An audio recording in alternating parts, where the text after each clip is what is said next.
Yo, what's up? Welcome to Kinda Funny Games Daily for Thursday, February 2nd, 2023. I'm one of your hosts, Blessing Adeoye Jr. Joining me is Little Croy Poppy himself, a.k.a. my fellow Forbes 30 under 30, a.k.a. the man with the silver chain, Tim Buggin Geddes. I'm really excited for today, Bless. Oh.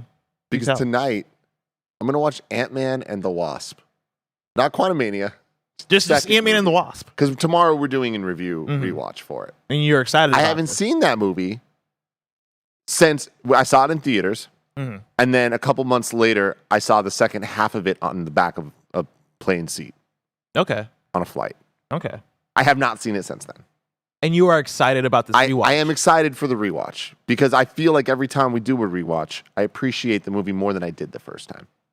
Interesting. How much did you appreciate it the first time?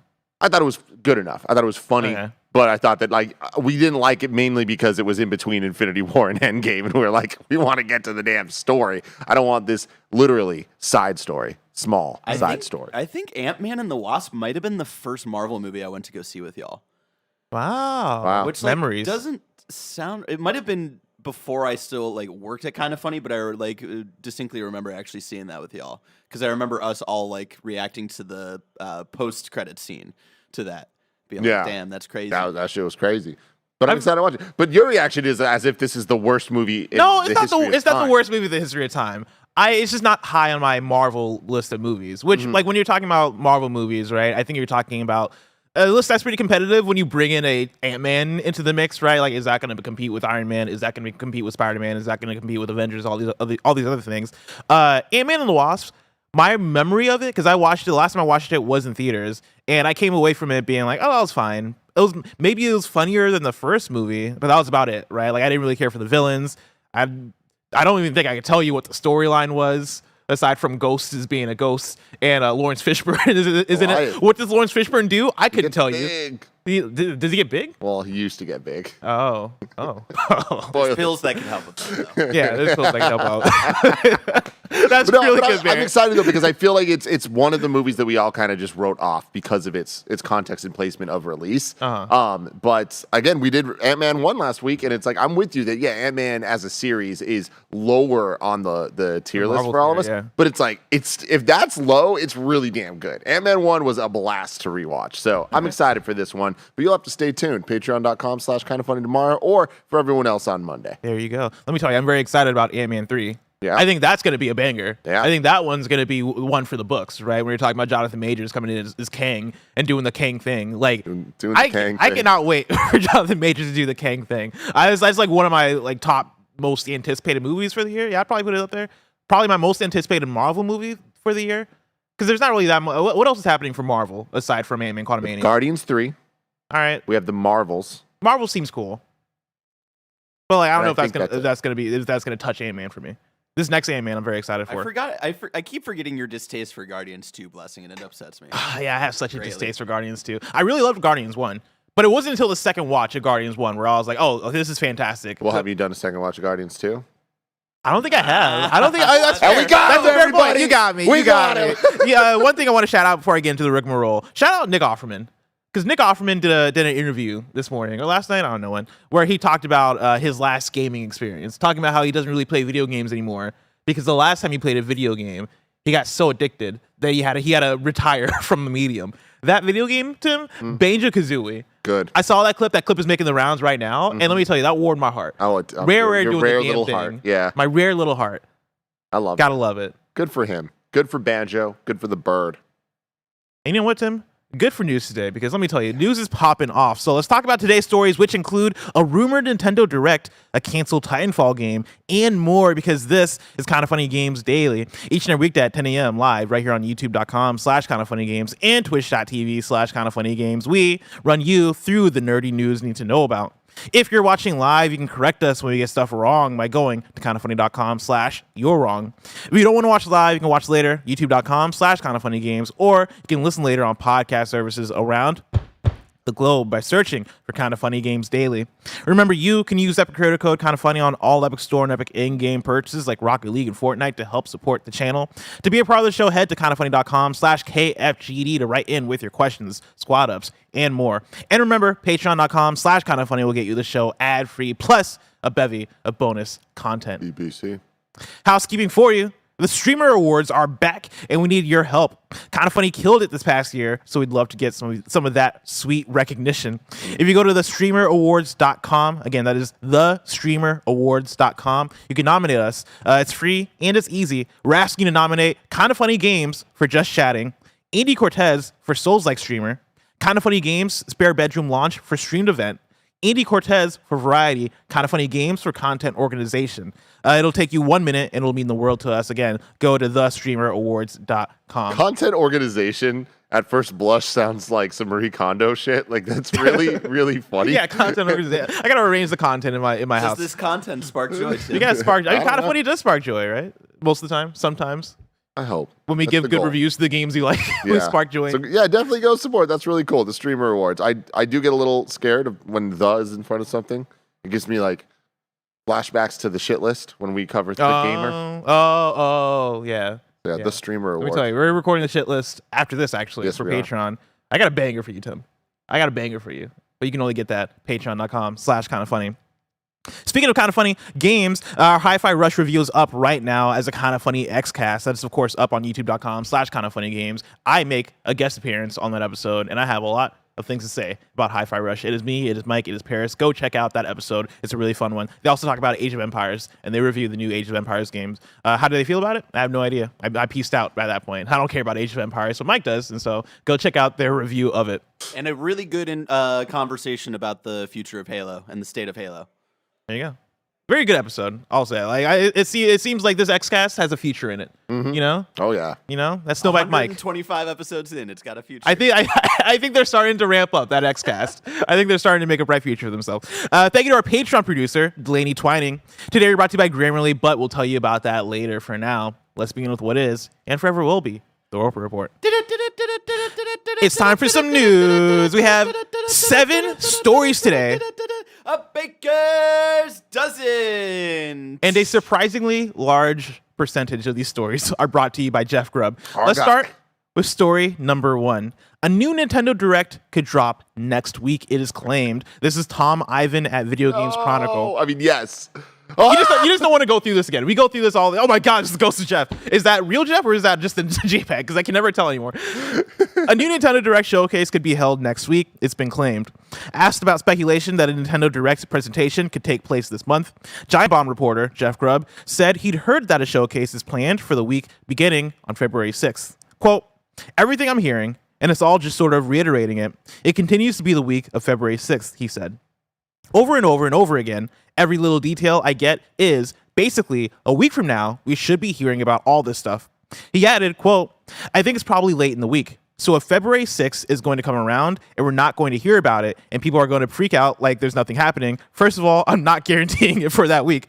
I'm just saying that that's what everything is sort of pointing to right now. I don't think that's too surprising because they always have one in February or March at the latest. I think it's going to happen. I think it's going to happen pretty soon. And I wouldn't be surprised if all these indicators are exactly right, especially with all that stuff shaking loose with Advance Wars 1+2, end quote. Last week, the Nintendo eShop page for Advance Wars 1+2 Reboot Camp was updated, potentially indicating that a new release date for the long-delayed game could be announced soon. And Grubb speculated that the game could be featured in the next Direct. Tim, funny enough, this comes off a conversation that we had recently about On the Gamescast. On the Gamescast. Yeah, we had a great Gamescast this week. You guys check out now. It's live for everybody. And we covered the future of E3 and Summer Game Fest and game showcases in general and kind of what we predict that this summer might shake out to look like. Really good episode. I highly recommend everyone check it out. Yep. And on that episode, we talk a little bit about Nintendo. Where are they going to showcase the next thing? When is their next Direct? And we sort of talked about how usually when the way in which Nintendo Direct shakes out is there's usually one early in the year. I think most of the time you're talking about February, but sometimes they'll do them in January. Sometimes they'll do one in March. But it seems like we're usually getting one around this time. With that, with what Jeff Grubb's talking about here, with general rumors happening, where do you sit on when this next Nintendo Direct is going to happen? My thing is, I believe in Grubb. Like, I saw some people in the chat saying that Grubb makes things up. Grubb does not make things up. Grubb reports what he has heard. What he has heard might change. What he has heard might not be true. But he's just talking about what he's heard from people, and he only talks about it when he thinks it's from a reputable source, right? We know him. We know that to be true. We know that that's the case. And I know that he said a lot of things that ended up haven't happened. But with Nintendo, we know that the kings of the WNDs, the weird Nintendo decisions. I guarantee that some form of Metroid Prime re-release, some form of Skyward Sword and Twilight Princess are going to come to the Switch. They're going to. It's just a matter of when, right? So that time could be now. Like, we also have Advance Wars 1+2. So we know that game is going to come out. I even predicted on that episode that I think that we'll get it before March. So if that's the case, like, yeah, having a Direct around here makes sense for that. The idea of predicting a Nintendo Direct based on what has happened before, I think, is a fool's errand at this point. Like, there is absolutely no pattern. There used to be a pattern, but now, like, even with what you just said of like, oh yeah, they normally do it in January, February, or March. Yep. That's a fourth of the year. Like, cool. You know what They I mean? usually do one. But yes, they do usually. every year you're getting at least a Direct. Yeah. I mean, real talk, like, that is the one quote unquote pattern we do have, is that every year we get usually 2 Nintendo Direct branded things. But even then, I would say that as of late, they aren't bringing, there hasn't been many like Nintendo Direct level, like, oh shit, this is what Nintendo Directs can be, bring the hype type Direct. Like, I think back to when we got the Super Smash Bros. Ultimate reveal, and it is, oh, is this Splatoon? Oh, didn't we just get a Splatoon thing? And then it is the reveal of the Smash logo and the Inkling's eye, and like having moments like that where it's like, oh, that Direct was fucking awesome. Yeah. The last Direct wasn't that, right? No. The last Direct we're all like, what's all these farm games and Pilot Wing 64? Like, what's going on here? And it's weird. Like, that is like, it's unfortunate, and this is a struggle that I think every single publisher out there doing their own showcase has had to deal with, which is the marketing and production matching up for what the product is. And we've seen Nintendo, who originated this concept, honestly, when it came to doing the digital showcases, having to have so much branding of, there's Nintendo Indie Worlds, there's Nindies, there's the Nintendo Direct, there's Nintendo Direct Mini Partner Showcase, Nintendo Direct Partner Showcase, like all the different sub-brands. I still feel like they don't have them all perfectly dialed in yet. Like, they're still trying to figure out what equals what. But the fact is, we're overdue for a Nintendo Direct, like a straight up, full on, bring the hype Nintendo Direct. Is that going to be February 6th? I don't know, but it could be. And with The week of February 6th. The week of it. And with Grubb's saying too, of like, hey, we're not going to hear about it, and then it's going to happen. Like, that is in line with what Nintendo's been doing, honestly, since the pandemic started. Like, since Animal Crossing came out, every Direct or every announcement Nintendo's made has been different than they did in a pre-pandemic world. And a lot of that meant before, we would know days in advance, or at least 24 hours, normally 48 hours. Nintendo Direct is coming, then all of the predictions would start and we'd get there. Now it's different. Now we're in this era of everybody every couple months just being like, a Nintendo Direct is coming. And I think it's going to be this time. And we're all just kind of like, All right. Like, we're here for the ride. And I'm with you that I do believe in the Grub, right? I think a lot of times the Grub has something informative to say. I think he has his ear to the floor, right? He hears everything that's going on. Mm-hmm. Do you know who else I put in that category? As somebody who's an insider, somebody who knows things, somebody who has the inside scoop, somebody who's maybe one of the top video games journalists in the industry. Imran Khan. Imran Khan, welcome to the stage. Come over here. Imran Khan has invaded KP. Hello, sirs. Imran, how's it going? It's going well. That's a really nice coat you got on. Thank you. I bought this in Japantown weeks before I just went to Japan and found these coats much cheaper. Oh, hell yeah. Also, what's that shirt? Is that Dr. Wiley? That's a Dr. Wiley shirt. Oh my God, that's fresh. That's fresh. Yeah. Welcome to the studio. I forget if you've actually... No, you've been here because you were here during the launch. Yes. What are you doing here? So I have a quick thing. I asked Bless if I could take 20 seconds to just make it a quick announcement. As you know, I'm having Greg Miller officiate the wedding for Reb and I. That the reason for that is that we want most of our favorite people to be part of that wedding. So I wanted to ask both of you, would you guys be a part of my wedding party? oh my God. Oh, shit. Whoa. Yes. Of course, man. Holy cow. Dude. Hell yeah. Congratulations, dude. That is so cool. Thank you both. Oh my God. It's going to be you guys, Yusuf and Melinda are on my side. Hell yeah. It's hell. I got one more person to ask, and I'm going to ask him today, and then we're going to actually get started wedding planning. Let's go. That person, Phil Spencer. Good luck. Doug Bowser. Doug Bowser. I mean, what's he doing? What's he All doing? Right. I didn't mean to interrupt you guys' show too much, but yeah, just happy to ask you. Hell yeah, man. I love you so much. Thank you for that. I can't wait for it. And also, Imran, I do want you to know that tweet you did earlier is going to be brought up later in this show. Just you bringing up I don't want to spoil. I don't want to spoil for the spoil people. it, yeah. But it's about the PlayStation. You know what I mean? Excites me. But anyway, love you, dude. Have a good day. Love you, man. That's pretty cool. Hell yeah. God, a rare Imran Khan appearance. I miss him, man. I miss him. We need to like somehow hire him again to be on this show. But yeah, where were we at in the conversation? That totally derailed me. Nintendo Direct, Jeff Grubb. Jeff Grubb. Oh yeah. Jeff Grubb is a man who I trust a lot, right? Yeah. When it comes to these things. And yeah, like a lot of the times when it is, he says something and that thing doesn't happen or it shifts or whatever, right? That is exactly what you described, where it is, hey, plans change. He heard it on one day, and guess what? Like companies move, company decisions move and shift, and things can happen, right? Or maybe he heard from a person that heard from another person, right? It's that game of telephone.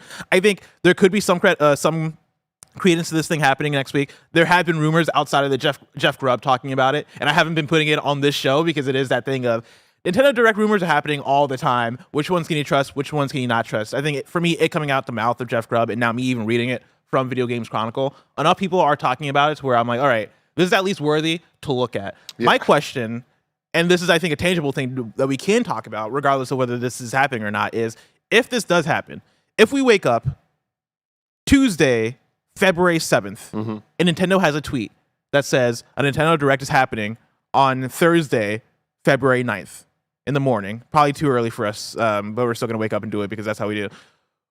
What do you want to see there? This is the lamest answer ever, but Nintendo games, that's what I want to see. And I feel like at this point, that's a big thing to ask sometimes. Like last time, it just being a bunch of freaking farm games and stuff. And hey, people love farm games. But like, call it, here's your farm games, you farm fucks. You know what I mean? Call that the Direct. Okay? When you call something a Nintendo Direct, I want to know that I'm getting Nintendo games directly injected into my fucking eyes. All right? And real talk, it's like everything I just mentioned, all the ports and stuff. Like, I am excited. I'm itching to replay Metroid Prime. Bless. Replaying Dead Space in the last couple weeks has reminded me how much I want Metroid Prime. How much I want to play that game again. I haven't played it in way too long. Way too fucking long. Have you played Metroid Prime? Yes, but I've not played enough of it. I can't wait for you to play through Metroid Prime. Yeah. Hopefully the best version of it we've had yet. And I think that we will be doing that. In addition to that, there's just so many unknown quantities. How many times do I need to bring up the fact that we don't know what the main EAD Mario team is working on? We have no clue. We don't know what the Mario Kart team is working on. Two of my favorite teams, and I don't know what they're working on, but I want to find out. So Tears of the Kingdom as well, just like not like a full breakdown, because I feel like the longer you get into Tears of the Kingdom, the less likely we get to see other things. What I want is the equivalent to that story trailer we got at the Nintendo Switch reveal, where it was that emotional, like, you know, Zelda's crying into Link's lap or whatever. I want that version for Tears of the Kingdom. That trailer, I rewatch at least once a month. The last minute of it, it's just so incredibly hype. Like when it's more hype than the story of the game, honestly. Tell me where you were 100 years ago, and then the fucking camera zooms out, and we see how big the map is, and the fucking music hits, and we're just like, "Holy crap! This is gonna be the greatest game of all time." Yep. And then 2 months later, it fucking was. It was. So looking at the last sole general Nintendo Direct that we got back in September 13th, 2022. In terms of the big Nintendo announcements, we got Breath of the Wild 2 officially being titled Tears of the Kingdom. We also got Fire Emblem Engage, more info on that. We got Pikmin 4 finally launching in 2023. But hold on, the Fire Emblem Engage, and you're wrong me if I'm wrong about this, that was the reveal of that game. Oh yeah, that was the announcement. Yeah. So that is a big deal. It's just that is a big deal. It's a core Fire Emblem title. So yeah, you got Fire Emblem a game being announced there. Pikmin 4 finally being announced officially and finally launching in 2023. And then Kirby's Return to Dreamland Deluxe being announced, and also Octopath Traveler 2 coming to the Switch. And then you got a bunch of other stuff, right? So they talk about It Takes Two being ported, Fatal Frame, Xenoblade Chronicles 3 expansion, Cosmic Shakes, SpongeBob, Fitness Boxing Fist of the North Star. Hell yeah, I forgot about that. Oddballers from Ubisoft, which I cannot recall for a second. Tunic, Front Mission, Harvest Moon, Splatoon 3, Fae Farm, Theatrhythm, Final Bar Line, Mario plus Rabbids Sparks of Hope, Rune Factory 3, a bunch of N64 games coming to N64 Online, various Day Life, Factorio, IB, Mario Strikers, an update that comes to that. And then, yeah, like some more Mario Kart stuff, and then just a bunch of random shit, right? Sifu coming to Switch and it looking terrible. With that, right? Like if we look at those big Nintendo announcements, I know like that Direct as a whole was a bit of a all right, it's whatever. But when you look at those big Nintendo announcements, I feel like that's usually the tier that we're working with in terms of what you can kind of expect, right? Because again, you're talking about big info on Breath of the Wild 2. You're talking about a Fire Emblem game. You're talking about Pikmin. You're talking about a Kirby game, right? Dude, no, there's a lot there. There's a lot there. There is a lot there, but that also now was half a year ago. Yeah. That's pretty wild, right? So we need to get more info on Nintendo games, and we need them soon because it's interesting where Advance Wars 1 and 2, like obviously was supposed to come out last year. It didn't. So now they do have that ready. Yeah. So that's not going to be that's going to be like an additional detail we get in that direct. Oh, exactly. And it's out now. But I'm not even, at this point, I'm just talking about what Nintendo has to offer. Yeah. Period. In 2023, right? Because we know we have Advance Wars, we know we have Tears of the Kingdom. That's huge. So it's like, that does speak for itself. But there's many other months in the year, right? And even on a bad year for Nintendo, they still release, like, there is still a Nintendo published game probably once a month. And sometimes it's smaller things, but like, they're popping off, right?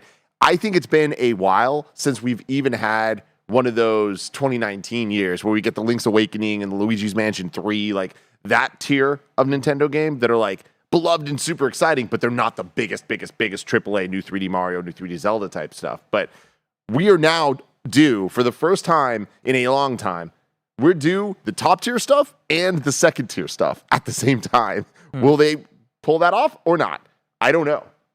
We'll have to see. I'm not expecting much, unfortunately. No? I'm expecting... I'm not going to say this is going to be a fantastic direct or a terrible direct. I expect that we will get the Nintendo games, right? I think there will be maybe this is going to be a prediction you can make about any direct. It'll be true. I think we'll get a couple of new announcements for Nintendo games. I think we'll get updates on the big Nintendo games happening, being Zelda Tears of the Kingdom and Pikmin. And then from there, we'll see. I would love to be surprised and see Metroid Prime 4. I think that's my big thing. I think having that there would be awesome. And also, I'm still not going to give up hope for the Zelda remasters and also the Metroid Prime remasters, right? I think those exist. It's just Nintendo sitting on them, waiting for the right time to actually bust those out. Whether that's this direct or a future direct or a direct that happens 3 years from now, who the fuck knows? Yeah. But we'll see. I hope. I don't expect. My gut tells me that Tears of the Kingdom is Nintendo's bet for the first half of this year. Yeah, fair enough. Story number 2. EA cancels a secret Apex Legends / Titanfall game in development. This is Jason Schreier at Bloomberg. EA canceled a game based on the Apex Legends and Titanfall franchises, according to 3 people familiar with the matter. The game, which hadn't been publicly announced, was in production at EA developer Respawn. On Tuesday, EA gave a disappointing outlook for revenue in the current quarter. The company said it was canceling the Apex Legends mobile game, as well as a mobile version of Battlefield and Shuttered Industrial Toys, the studio behind it. EA has also delayed the highly anticipated Star Wars Jedi Survivor, another title in development at Respawn. Management informed the unnamed games team of about 50 people that EA will try to find positions for them within the company. Anyone who can't be placed will be given severance packages and laid off. According to the people familiar with the matter, who asked to speak anonymously because they were not authorized to speak to the press. An EA spokesperson declined to comment. The canceled project, codenamed TFL or Titanfall Legends, was a single-player game set in the universe shared by the Apex Legends and Titanfall games. It was directed by veteran designer Mohamed Alavi until he left the company in early 2022. Although the game hadn't been advertised, EA had hinted at it several times. Tim, this breaks my heart. You take the Titanfall, you take the Apex Legends, you get the Titanfall Legends. And then they take it away from you. It's wild because this has been what I've expected for a while. I've been talking about like, it just makes too much sense to put out a single player game that is taking the brand awareness of Apex Legends, right? The reason why you saw EA/Respawn shift from Titanfall to Apex Legends was the fact that, hey, Titanfall had 2 shots and missed both times, partly because EA fucked up the release of Titanfall 2. But, I think they look at that, hey, let's try and do something else in that universe. Let's try Apex Legends and make it a battle royale. And Apex Legends being extremely popular and extremely successful, I think that only leads to the idea of, all right, cool, now let's make a single player campaign with the Apex Legends name on it so that we can have the best of both worlds, so that we can give people the Titanfall/Apex single player game that they want, and also we can have that IP be bolstered and use the popularity of Apex Legends to sell a single player campaign. That's a match made in heaven, right? That is a solid business strategy, and to see them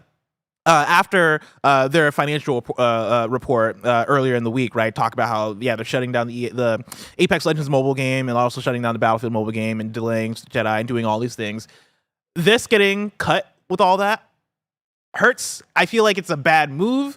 I assume they make this move based on like, hey man, Apex. I don't know why man. Michael Cera keeps making a face.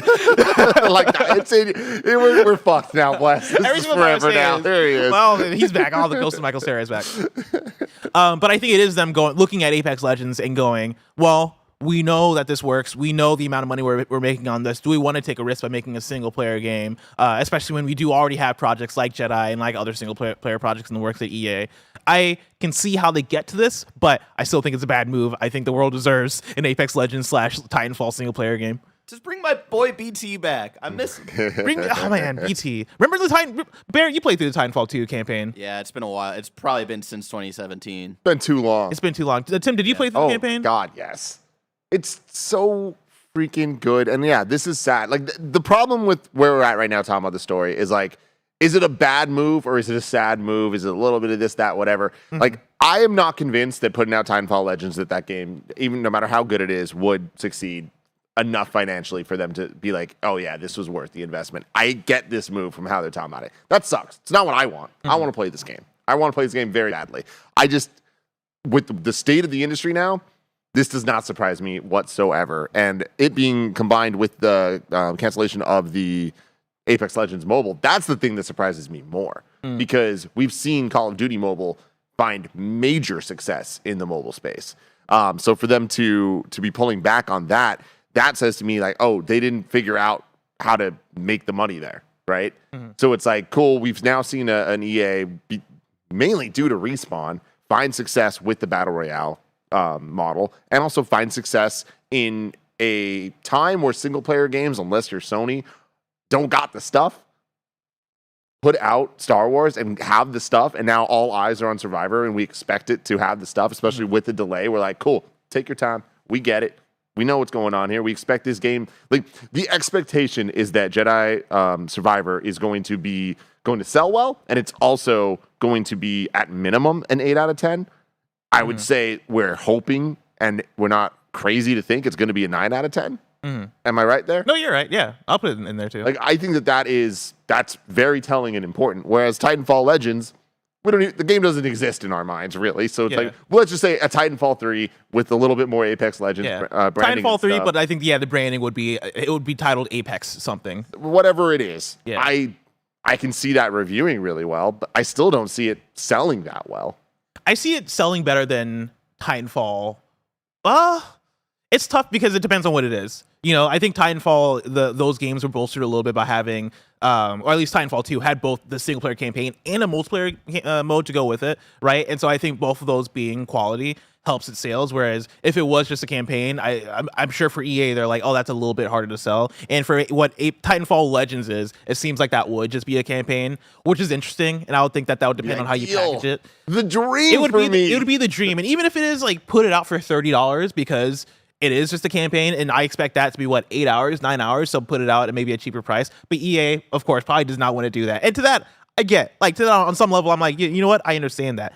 But man, like I think you're missing it. I think you're missing out on something here. Like I would at least love the chance for them to try it out just to see if it sticks. Because I'm sure at the very least the game would be excellent. Because you're talking about Respawn, who's put out excellence. You're talking about Titanfall 2, which the problem with that game was not the content. It was not the gameplay of that game, right? It was just the fact that you positioned it against Battlefield and Call of Duty, the two other big first-person shooter franchises in the space, right? Like Titanfall was never going to succeed in terms of sales and numbers right there, right? What would happen if you put this game out at a place where it didn't have to compete that strongly? Like put this game out in May and see how that does for it. Yeah.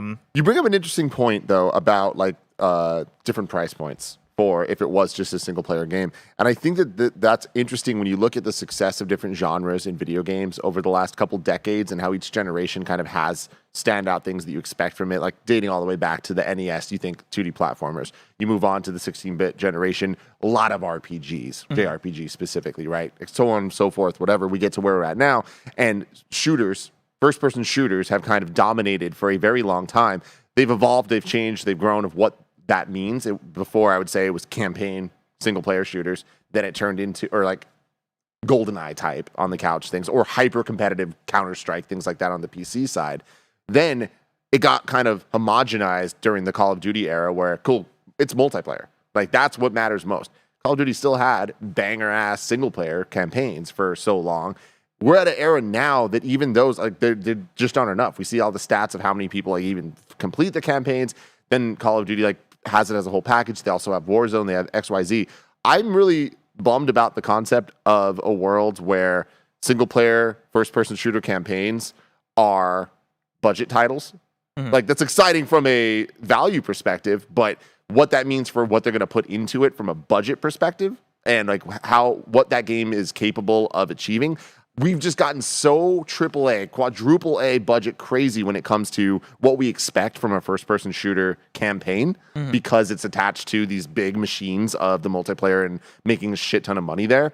The concept of getting just the single-player thing and people paying even less money for it worries me because I just don't see that working. Because think about it this way. What are the success stories of a single player shooter in the last 5 years? Doom and Wolfenstein 2. Yeah.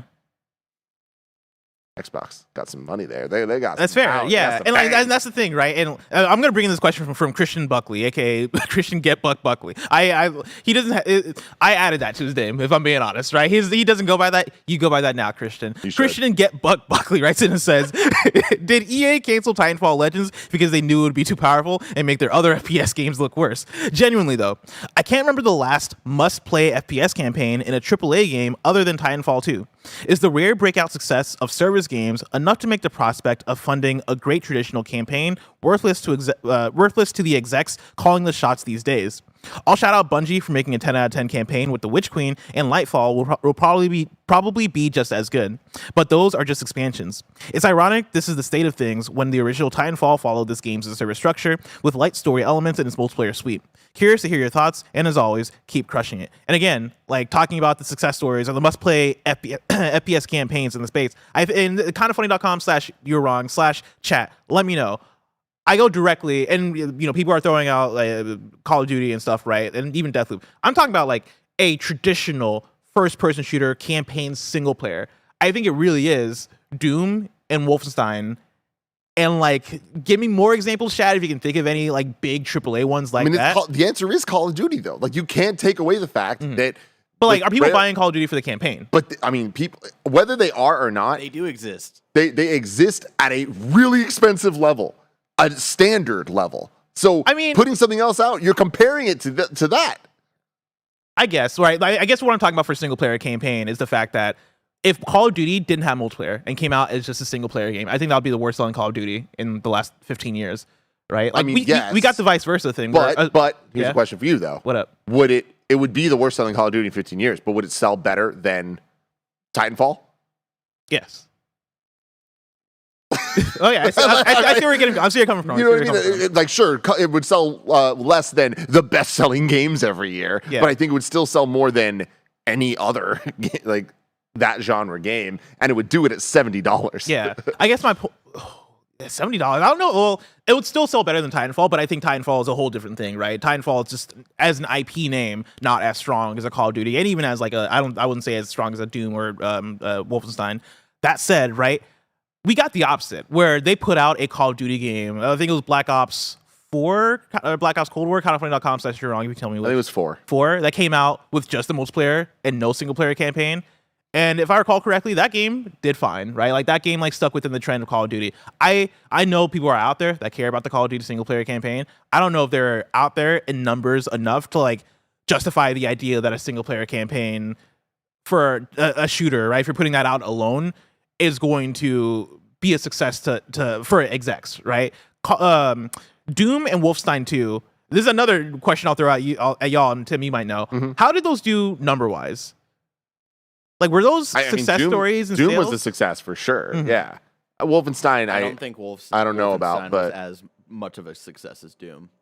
Because Bethesda is a weird, like, they have been, now that they're owned by Microsoft, it's a different thing, but Bethesda historically, I feel like they've been in this weird place of being able to put out games that are very much Bethesda-ass games, and they've been able to operate. And I don't know if that is them just taking the risks and putting all their money into their games and not worrying as much about like how much revenue they get on the end. But between Doom, Wolfenstein, Dishonored, all the Arcane games, it's like Deathloop. We didn't talk about Deathloop. That's a good example. I've had all these questions about how Bethesda has been able to operate, and maybe it is them being funded by Skyrim and Elder Scrolls and stuff.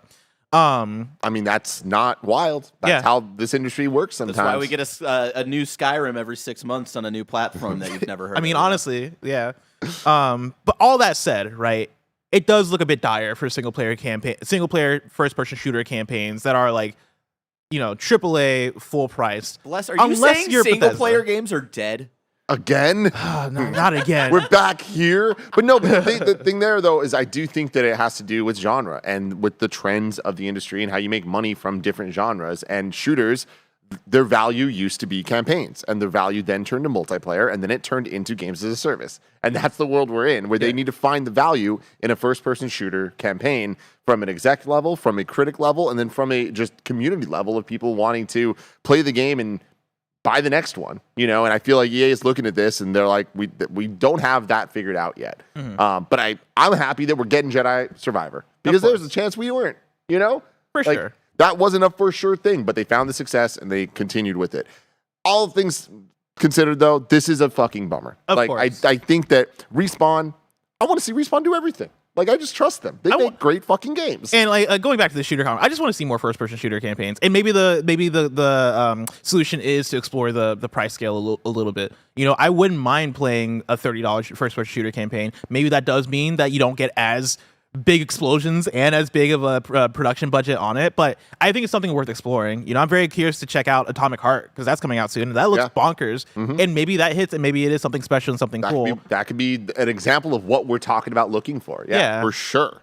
I think there's a lot of stuff to explore there, and I think this news especially bumps me out because even the idea of a $30 Apex Titanfall single player campaign that is meant to just bolster the Apex IP, right? This is meant to funnel you back to Apex Legends, a multiplayer game. I think there could be something there, but again, EA knows the numbers better than I do because they're the ones that actually see the numbers. But what can I say? Before we get in to story number 3, I want to tell you about patreon.com/kindafunnygames where you can go and bolster our numbers. Of course, you can go there and get the show ad-free. And speaking of ads, let us tell you about our sponsors.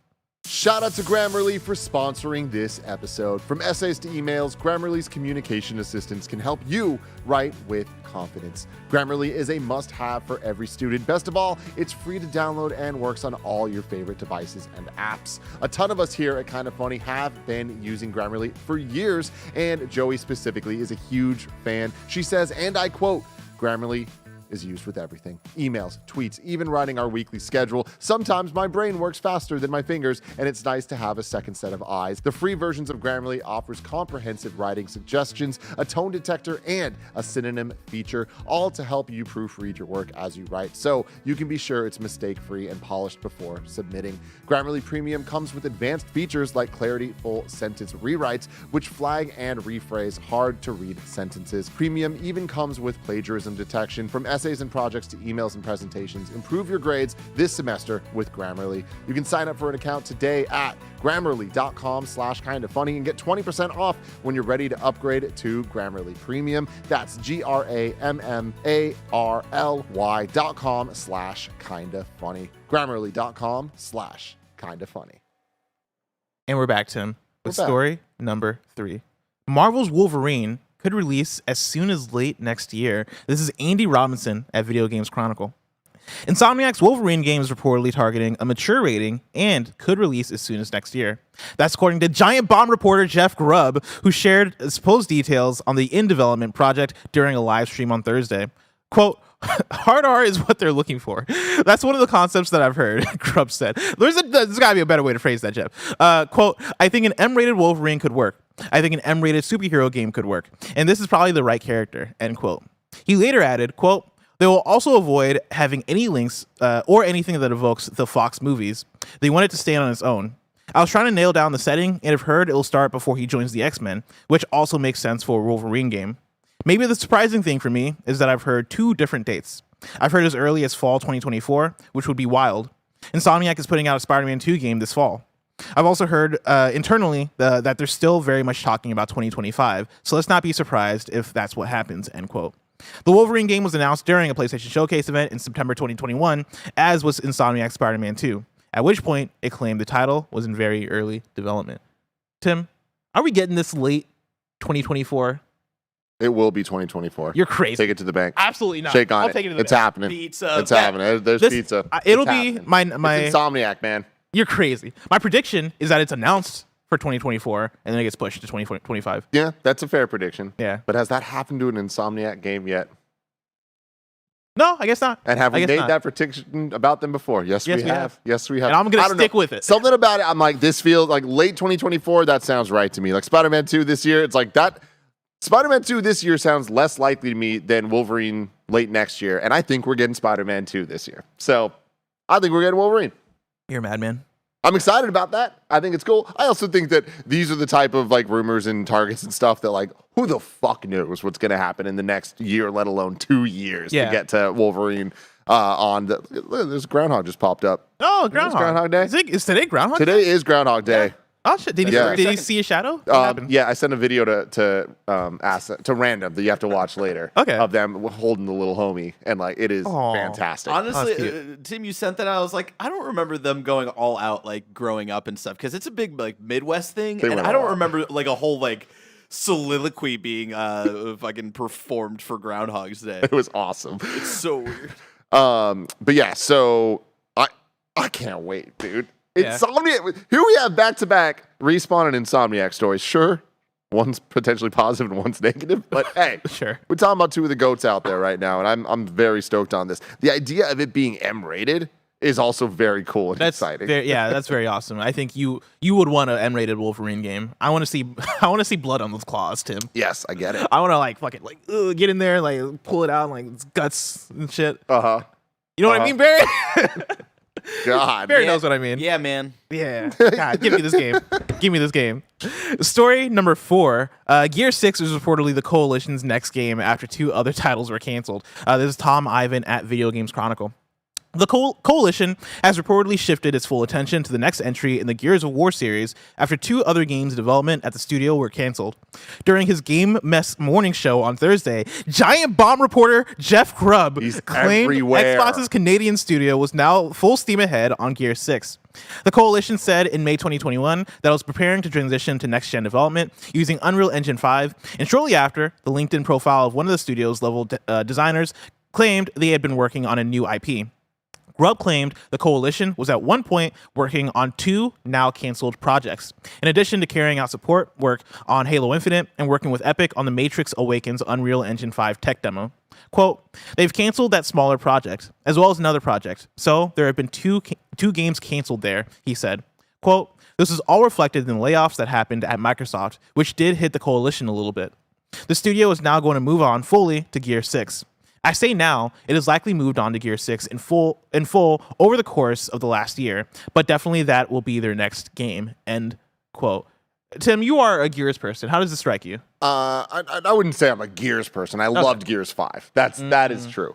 It strikes me as not surprising in the state of the industry. We keep talking about it, but every single day there's layoff stories, whether it's on the media side, the tech side, outside of tech side. Like we are just at that state of the world now, and it's very unfortunate, and it's going to have ramifications. You add that to the consolidation and acquisitions that are going on in the games industry, specifically on the Microsoft side, and there's just a lot of problems, and there's going to be a lot of miscommunication, a lot of missed handoffs of opportunities and projects, and the way things are run and led, and all of that. And until we get to a calmer point of all this, things like this are going to keep happening, and we're going to keep hearing the rumblings of projects being canceled, things being worked on, and then even though they feel like great ideas and things people want, like Titanfall Legends, end up not making it all the way through. So it's not just new IP, old IP, all that stuff. It's just the state of the world right now where they are acquiring more and more teams, and then there's more and more layoffs needing to happen, and it's like, I don't think that there is anybody in the world that is capable of organizing this in the way that it needs to be at the clip and pace that would have to happen for this to be able to be business as usual. Yeah. Right? There are just entire teams being cut. There are other teams where key members are being let go. There are other teams where people that aren't necessarily that necessary and are redundant are being let go. But there's no rhyme or reason overall because, like we've seen in the last couple of days with a lot of the layoff stories coming out, like some of it's just straight up requirements. Hey, every team needs to let go of at least one person, whether or not that team's doing great. Yeah. So it's like, because of all of that, I unfortunately think we're going to get a lot more of this, and I don't see an end to any of that in the next year or two even. So you look at Xbox specifically, and it's really worrisome. It's really worrisome that they have as many teams under the belt as they do, and it seems like the base isn't right. Mm-hmm. Yeah, for all the reasons you just said, right? I think this is a bummer, but also for the idea that Coalition was working on some other different projects that are now canceled. I understand why that is, because if you lay those people off, who's working on those projects, let's realign to something that we know is proven. The audience loves Gears. Let's continue to make more Gears. That said, I think seeing Xbox Studios have weird, different, smaller projects that they're putting out recently makes me want even more of those. Between Pentiment and seeing Pentiment get 10 out of 10 from IGN and see like a fan base really go hard for Pentiment, and now Hi-Fi Rush and how much I love it, you love it. Kinda Funny just put up the Xcast where we gave it a very high score. Go check out Kinda Funny Xcast. 5 out of 5. He gave it a 5 out of 5. But seeing how dope that game is, right? I would love to see even more Xbox studios and more studios, period, right? More AAA studios find the people at their studio who want to work on these smaller passion projects, right? Or not even smaller, right? Different passion projects. I think that keeps the studio healthy. I think that keeps the industry healthy and puts out more ideas out there that we can look at and go, damn, Hi-Fi Rush is dope as hell. How can we learn from this? Is there an art style here that we can take inspiration from, right? Is there characterization here that we can take inspiration from? I think having those smaller projects out does a lot for that. And the Coalition is a very talented studio that I've not gotten to experience any of their games because I am not a Gears person. I've never played a Gears game. And Gears games just don't strike me as my kind of jam. If Coalition put out something weird and different that was like this is a cel-shaded rhythm action game, I would check that out in the way that happened for me in Hi-Fi Rush, right? And that could be anything. If Coalition put out a fucking stealth game that took place in hell or some shit. I mean, bless, me and you sat at this table last week and said this exact thing about Tango Gameworks. We're talking about Tango. We're talking about Hi-Fi Rush, and both of us were like, I don't think that there's anything they can do to get us in, and we were wrong. Yep. You know what I mean? They did something that got us in, specifically us. And now, if Tango Gameworks, no matter what it is, once they announce a new game, I'm gonna check that shit out. Exactly. It's like, all right, cool. Let's see what this is. So I'm with you that like I do think that there's. We always talk about, and even on this show, we talk about the magic of Respawn and Insomniac, and we have like this new like golden age of new devs that we look at, and not even talking about the Naughty Dogs and stuff. But before we would talk about the Rocksteady, we would talk about the retros, and like I just love that we're getting more teams that we talk about with that type of reverence, where we just expect their games to be great. Oh yeah, right. But I also love that now we're getting the ability to see these games come out and be fantastic. And I think that Game Pass is a huge reason why we're able to see those things. There is a push towards, hey, we can have smaller experiences that are purely critically focused. Like let's put out good shit. Good shit's going to speak louder than anything else. So I'm with you that I think that it's great. It's sad that potentially those projects are being canceled here, but it's also really concerning that we are still in 2023 on Games Daily having conversations of what's the future of Halo? Can they fix it? And Gear 6 is coming. Gear 6 is coming. And guess what? There's some Forzas. That's why, like, say what you will about acquisitions and all that stuff, right? But it's been one of my favorite publishers. Like, I've liked their library of games for a while. And they've ignited an excitement for me with Xbox that I've never had, where, usually it's been the rare games, where I grew up a rare person. I bought an Xbox, and I played so much Rare Replay. Like, that is what I played. I never really peeked it that much into Halo until Halo Infinite. Gears doesn't really do much for me, right? Like Forza Horizon does do quite a bit for me, but that was after I got an Xbox and found it with Forza Horizon 3. Again, seeing Pentiment, playing Hi-Fi Rush, I'm putting in more hours in my Xbox now, right? Like I am now getting more and more into the ecosystem, and I think Xbox Game Pass is a big factor in that, and in the way in which they can now look at the developers and go, hey, make what you want. Like we don't necessarily need a Uncharted or a No, they do. They do. I mean, I think they could use that, right? I think they need it. But like, I don't think that's the sole strategy, right? Like, I think you can hit on both fronts where it is, hey, let's have the big dogs. Like, it'd be great if Halo Infinite was like a fucking fantastic game still and like had the content and all that stuff. But like, let's try and aim for the big dogs. But at the same time, we can have our Pentiments, we can have our Hi-Fi Rushes, and that still contributes to the business strategy of Game Pass, because it is about having consistent output and having a reason why people can come in and experience the service, regardless of the kind of game it is. What's the future of Xbox though? We shall see. We shall see. Hey man, One the dominoes, they're gonna fall. They're gonna fall. They're gonna topple. They are. Maybe it's Perfect Dark. Maybe it's Fable. Not gonna be Perfect Dark. Yep. I want it to be Perfect Dark. It fucking better be Perfect Dark, man. Let's go to the next. This next news story, story number 5. Wild Hearts will have free post-launch content and no microtransactions, it is claimed. This is Chris Scullion at Video Games Chronicle. EA and Koei Tecmo's monster hunting game, Wild Hearts, will have no microtransactions and free post-launch content, it is claimed. The game's executive producer, Lewis Harvey, was taking part in a Reddit AMA session when he was asked what players could expect in terms of in-game monetization.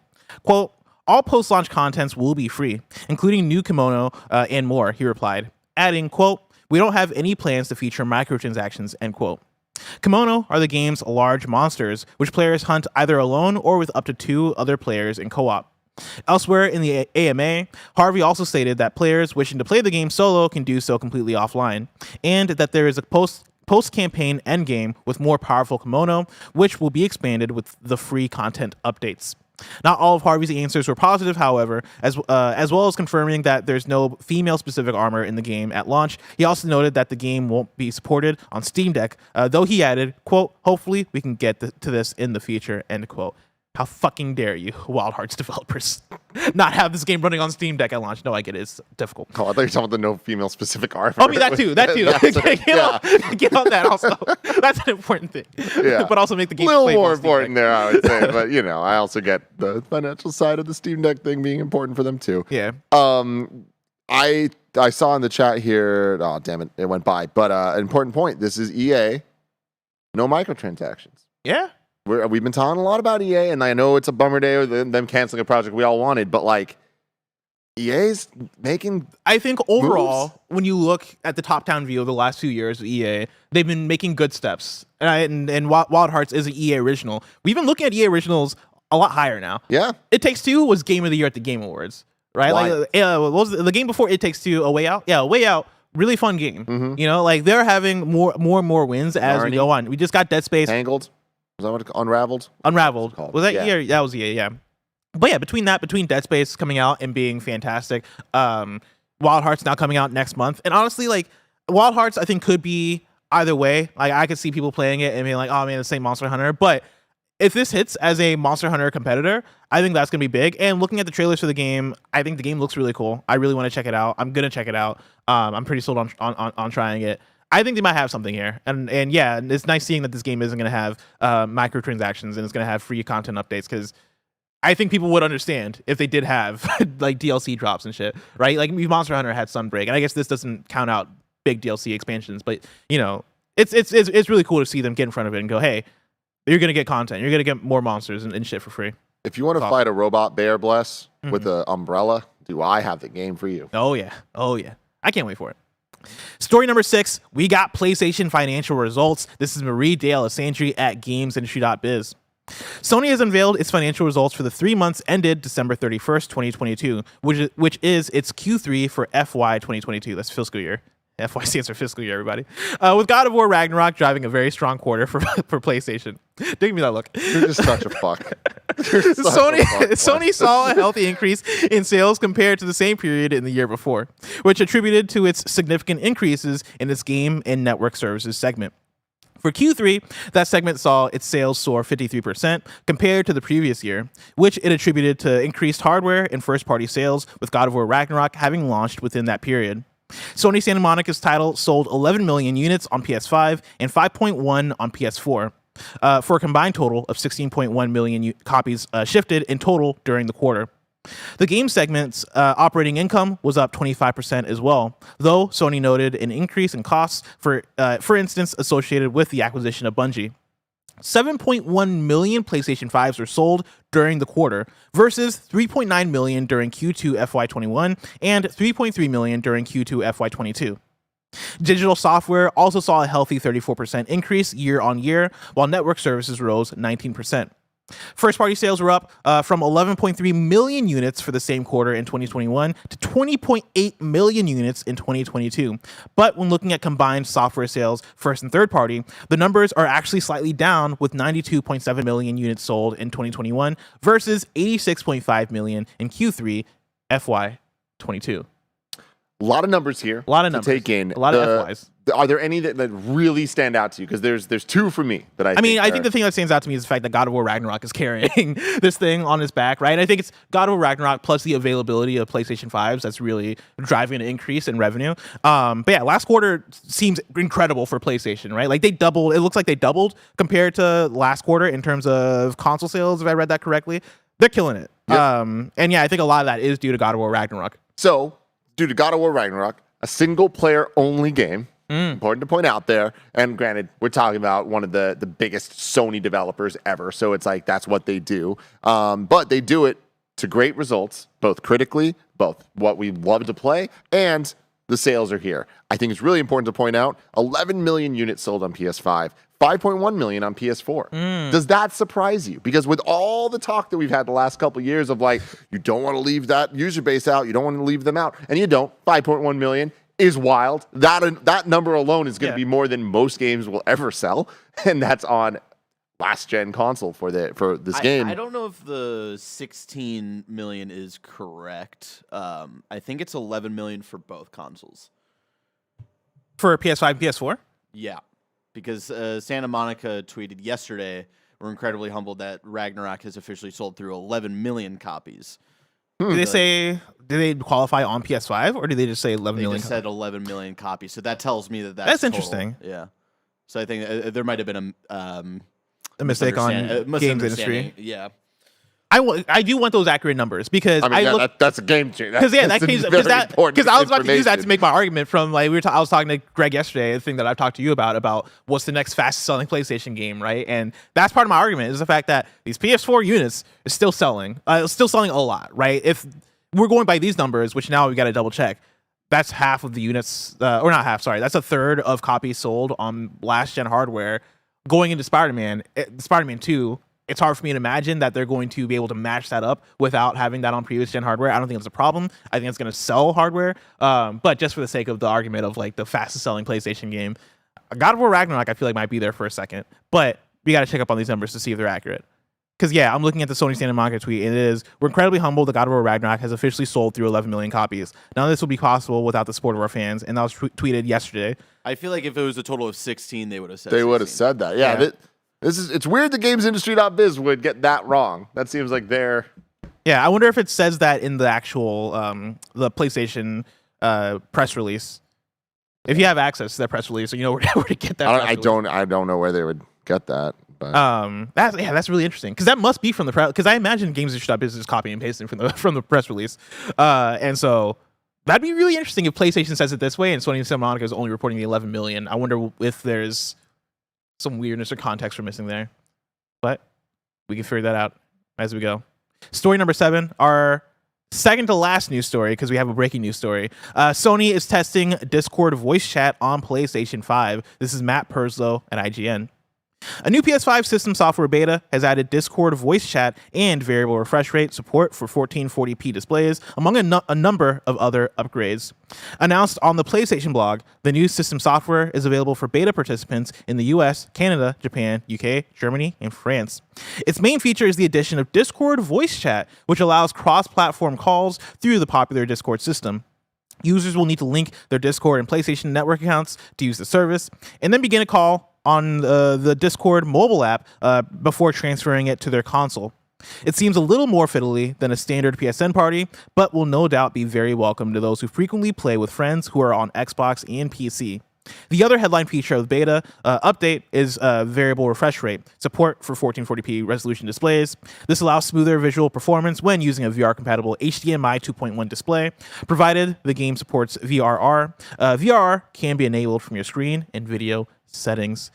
Tim, did you find anything on the PlayStation? I'm not finding anything, but you're wrong as if you have the actual. Yeah, if you have some facts, hit us up in kindafunny.com/you're wrong. Sources, please. Sources. Yeah, I think for this one we can use more than one source. But yeah, great updates here overall. I would say when it comes to the VRR stuff, I love all that. The 1440p support is fantastic for where we're at tech wise. The Discord shit, also very cool. I'm going to be completely honest. We've used Discord for years to record our work from home stuff, and I just don't understand the power of Discord. I feel like people use Discord for everything, whether it's video recording, hanging out with friends, talking to people playing games, but I love it, man. Shout out to Discord for doing the damn thing and working the way you'd expect it to.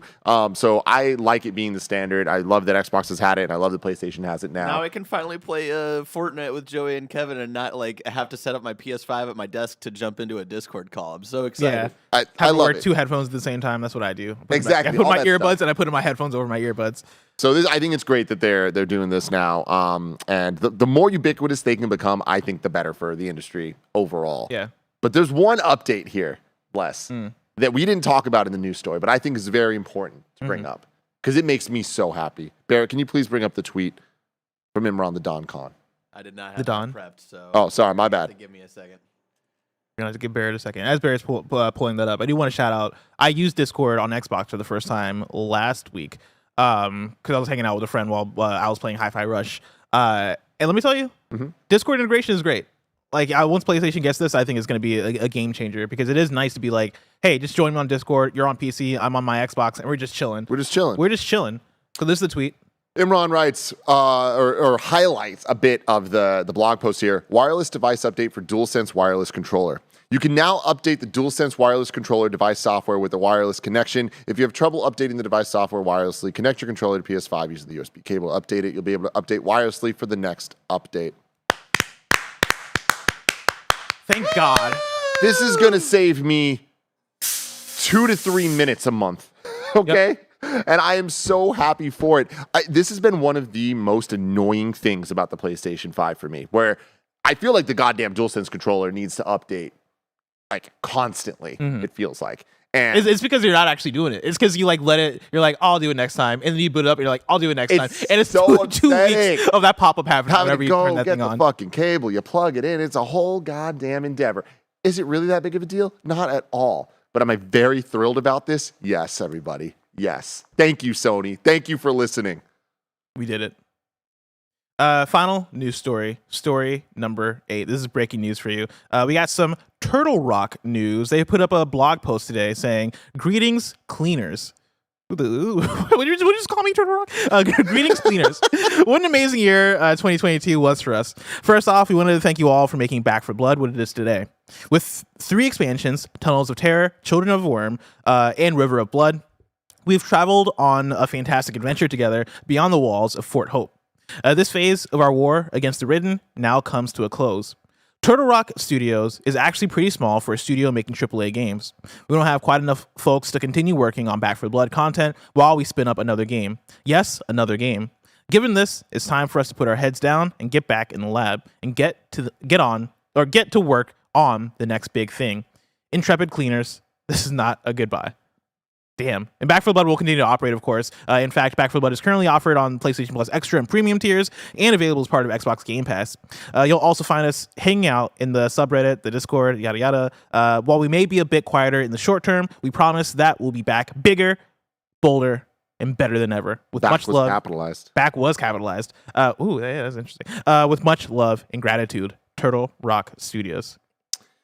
Bummer, man. But sometimes this is what games are. Like, you swing for it, you try to have it, you have your moment, and then you move on. And I think that we're going to continue to see this happen more and more commonly. Yeah, it's like Tony Stark said, part of the journey is the end. I love you 3000. I love you 3000. Great work, Turtle Rock. Back 4 Blood. It's cool. I didn't play enough of it, if I'm being honest.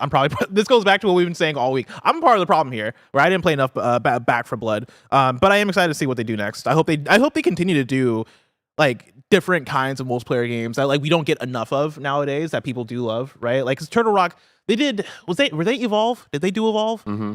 And Evolve, of course, like wasn't really a hit, but I think Evolve helped spawn a lot of those 4v1 stuff that Greg really likes, right? Like I think Evolve can probably be credited for all of the Ilphonic. Thank you. All the Ilphonic games, which now have a place, and games like Dead by Daylight and stuff. So yeah, shout out to that, and yeah, shout out to Back 4 Blood, right? A game that really tried to bring back Left 4 Dead in an interesting and different way with the card system and stuff. Good on you, Turtle Rock. Tim, Yes. I can't wait to see what Turtle Rock's next game is, but the announcement and release of that game is just so far away. If I want to know what's coming out to mom and grab shops today, where would I look? The official list of upcoming software across each and every platform is listed by the Kinda Funny Games Daily Show host each and every weekday. Yeah. Out today, we got Chef Life, a restaurant simulator for PS5, Xbox Series X, PS4, Xbox One, Switch, and PC. Deliver Us Mars for PS5, Xbox Series X, PS4, Xbox One, PC. Life is Strange 2 for Switch. Tales, The Backbone Preludes for PC. The Pathless for Xbox Series X, Xbox One, and Switch. Check out The Pathless. I really love that game. Fashion Police Squad for PS4, PS5, Xbox Series X, and Switch. Perish for PC. Drain Us for PC. Crypto Mining Simulator for Switch. Cuddly Force Friends. Crypto mining simulator. Do you think I certainly think it's exactly parody. what it is. I gotta look it certainly up. it's parody. It must it's be. got to It be must making fun parody, of Yeah. that. Otherwise, oh boy. Cuddly Force Friends for Switch. Delirium for PS4. Doggy Rye for Xbox One and Xbox Series X. And I think I've seen screenshots of Doggy Rye, and that game looks cool. Is that might be a Devolver joint if I remember correctly. It's like a samurai, Tim, but you're a dog. Shut the fuck up. Yeah. So this is crypto mining sim. You're in a Oh my god. I Jesus. fucking hate this so much. Oh no, I don't think this is parody. I think this is genuine. You're just going through all your different servers, making sure they're doing their thing. All right, let's wash our freaking brains out with some Doggy Rye. Yeah, pull up please. Doggy Rye. I don't know if I'm How messing do I with spell that. that? How do I spell that? DOG. Mix dog with Uri. samurai. Yeah. Okay. DOGURAI. No, that was a perfect way to do it. That was a perfect way to do it. Let's see. Okay, so this is Doggy Rye. I might have just made up whatchamacallit, Devolver being involved with this. But it looks like a Game Boy game. Oh fuck. Yeah, it's a Game Boy game. Oh my god. Wait, where is it playable? Xbox One, Xbox Series X. Fuck. I wish this was on the Analog Pocket. I would be 1000% surprised if it isn't, right? Hold on. Oh my god, it's like a Mega Man game. No, it's not. It's on. Oh my god, the Doggy Rye is on a motorcycle. This looks pretty cool. All right, I love when devs do stuff like that. Yeah. I am surprised that I can't find anything about a Game Boy like a ROM for the game. Usually you'd see stuff like that. Maybe it's a collector's edition thing, but I'm not finding anything. But yeah, good on you, developers, for making Doggy Ride. This looks really cool. Yep. And then Heaven Dust Collection is out today for Switch. Jumbo Airport Story for Switch. Monster Girls and the Mysterious Adventure 2 for Switch. And then Volcano Princess for PC. New dates for you. Amnesia, The Bunker has been delayed to May 16th, 2023. Pronti hits Nintendo Switch on March 7th. And then you got some games leaving Game Pass on February 15th. Recompile, Skull the Hero Slayer, The Last Kids on Earth, Crossfire X, Operation Catalyst, Besiege, Console Edition, and Infernax.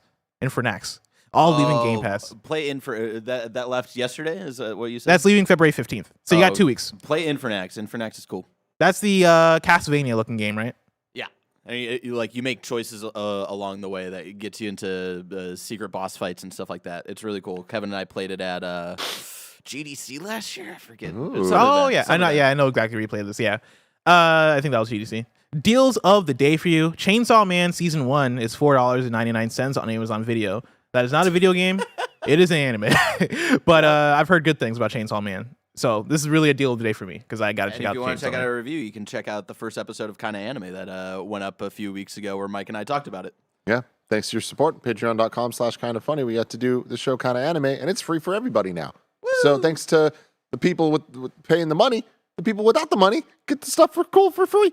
It's a watching receipt. Oh. Hey man. Hey man. Now it's time for kindafunny.com/you're wrong, where you write in, let us know what we got wrong as we got it wrong, so you can correct it for those watching later on YouTube, listening later on podcast services around the globe.